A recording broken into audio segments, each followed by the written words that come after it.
예, 여러분 반갑습니다. 정말 반갑습니다. 예, 여러분들 13장을 여셨으면 진심을 다해 박수를 보내드립니다.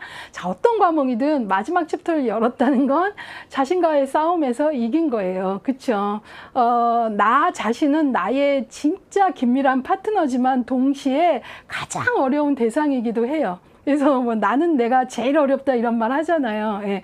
자, 근데 여러분들은 제일 어려운 나를 극복하면서 13장까지 오셨어요. 자, 그러면 그 내용 많다는 행정론의 마지막 13장을 보도록 할게요. 환경관리와 정보관리입니다. 제가 대학 때 행정론 배울 때 이런 챕터는 없었어요. 환경관리 챕터도 없었으며 정보관리 챕터도 없었어요. 그러니까 그만큼 이제 시대가 반영되는 거고, 이게 그냥 행정론 책 맨 끝에 환경을 이해하고 하는 것도 중요하다 수준이 그냥 하나의 챕터로 빠져버린 거죠. 그만큼 이제 조직이 사회복지 시설 일이 그 생존을 하기 위해서는 환경을 읽어낼 수 있어야 되는 거고요. 그 다음에 정보를 활용할 수 있어야 되는 거죠. 이런 이야기들을 나눠보는 거죠. 자, 한눈에 쏙 보면 세 개의 절로 이루어져 있습니다. 1절, 사회복지 조직의 외부 환경에 여기에서 이제 보고요. 그 다음에 환경 변화와 환경 관리, 그 다음에 사회복지 조직의 정보 관리. 보시면 기출 회차가 뭐 회차는 좀 다뤄도 문제의 비중은 좀 비슷하다라는 느낌 들으실 거예요. 그러니까 1절이건 2절이건 3절이건 전반적으로 좀 기출이 꾸준하다라는 것이겠죠. 예, 비중이.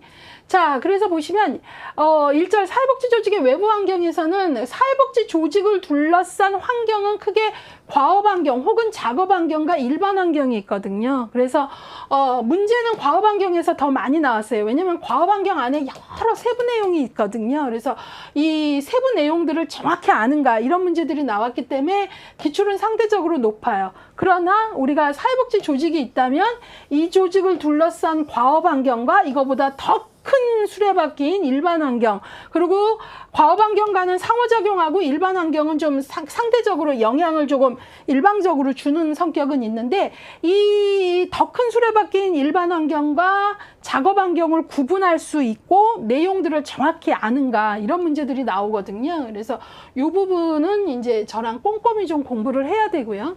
자, 그 다음에 환경 변화와 환경 관리에서 사회복지 조직을 둘러싼 환경 변화의 흐름이 별 2개, 환경 관리의 필요성 및 전략이 별 1, 변화에 대한 수용과 저항, 그 다음에 사회복지 조직의 혁신이 별 1, 22회 여기서 기출이 또 됐네요.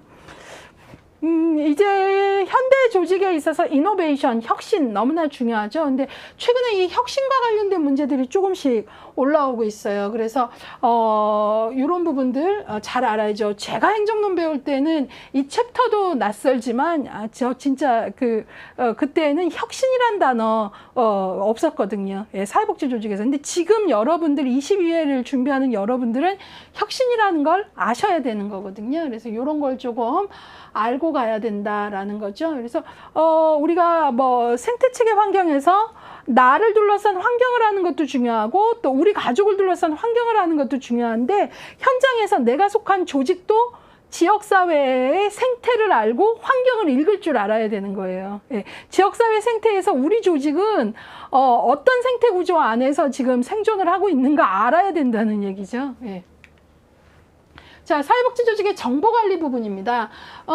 이 부분이 이제 항상 고민이에요. 기출이 요 정보관리 영역에서는 최근에 보면 기출이 아주 높지는 않은데, 가장 최근에 21회 때 거의 15회 이후로 안 나오다가 또 나오고 해서 아예 안 다룰 수는 없어요. 그런데 정보관리라는 영역은 우리가 무시를 할 수 없는 시대에 살고 있거든요. 그리고 사회복지사 역시 천사 같은 마음만으로 하는 건 아니에요. 가장 중요한 요소는 여전히 있지만 정보를 알고 활용할 수 있는 능력이 있어야 되거든요. 예, 그래서 여기에 별 없다고 덮지 마시고, 정보관리의 의, 정보관리 시스템에 뭐가 있나, 정보관리 시스템의 유형 및 기능, 그리고 우리 교재 보면 조직에서 내 위치에 따라서 어떤 정보를 좀 더 집중적으로 다뤄야 되나 이런 것들이 나와 있거든요. 그런 부분들은 되게 현장성 있는 내용들이에요. 예, 그래서 그런 생각을 좀 하시면서 공부하시길 바랍니다. 자, 그러면 마지막 챕터 환경관리와 정보관리 관련해서 기출 경향을 좀 살펴보도록 하겠습니다. 이 장의 기출 포인트, 최근 시험에서 7조 비중이 높아지는 양상을 보였다 그랬어요. 예, 이 최근이라는 말, 흐름인 거죠. 예, 예전에는 일반 환경과 과업 환경의 개념과 관련된 문제가 출제되었다면 최근에는 환경 변화의 흐름을 확인하는 문제, 그 다음에 조직 혁신에 대한 부분들도 다뤄지고 있다. 그리고 앞서 공부한 영역들과 이 환경과 관련된 부분을 연결해서 좀 챕터를 넘나드는 종합 문제도 나오더라라는 거예요. 예, 그래서 우리가 그런 부분들을 조금 잘 정리를 해야 되겠다. 그런 얘기죠. 예.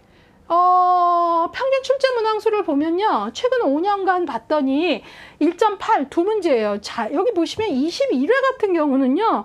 좀 특이한 경우죠. 이 챕터에서 어찌 보면은 뭐 3장이나 이런 데 비하면 내용적으로 되게 얇은데 여기서 세 문제까지도 내온 거예요. 그러니까 어느 회차의 출제위원들은 이제는 환경 모르고 환경 읽지 못하는 사회복지사는 현장에서 안 돼, 준비해야 돼. 이게 되게 그냥 합의를 높게 이루면 세 문제까지도 이룬다는 거죠. 예, 그래서 그것들 좀 보시고요. 18, 19 이 두 문제, 22회 한 문제에서 평균 출제 문항수는 1.8 두 문제는 나온다. 이런 정도의 그 비중을 두시고 하시길 바라고요. 이 부분에 있어서는 여기 보시면 기출해독 10년 핵심 키워드 보면 환경 변화의 흐름 및 대응이 11문제. 그러니까 나를 둘러싼 내가 속한 사회복지 시설, 우리 조직을 둘러싼 환경을 읽어야 되는 거예요, 사회복지사가. 예, 그래서 환경 변화의 흐름 및 대응 11문제 높죠. 그다음에 일반 환경, 과업 환경 연결하는 건 4문제. 사회복지 조직의 정보 관리 3문제. 예, 그래서 이런 기출의 경향들을 조금 알고 준비하셔야 되겠다라는 거죠. 내용 그렇게 어렵진 않아요. 근데 조금 몇 개 부분들은 좀 깨알암기를 하셔야 문제 풀 때 헷갈리지 않아요. 출제자가 뭡니까? 헷갈리는 걸 잘 알고 그걸 건드려서 준비된 자와 준비되지 않은 자를 구분하는 게 출제자의 의무잖아요. 예, 그래서 그런 것들을 좀 알면서 마지막 챕터 여러분들이 기분 좋게 여시길 바랍니다. 시작하겠습니다.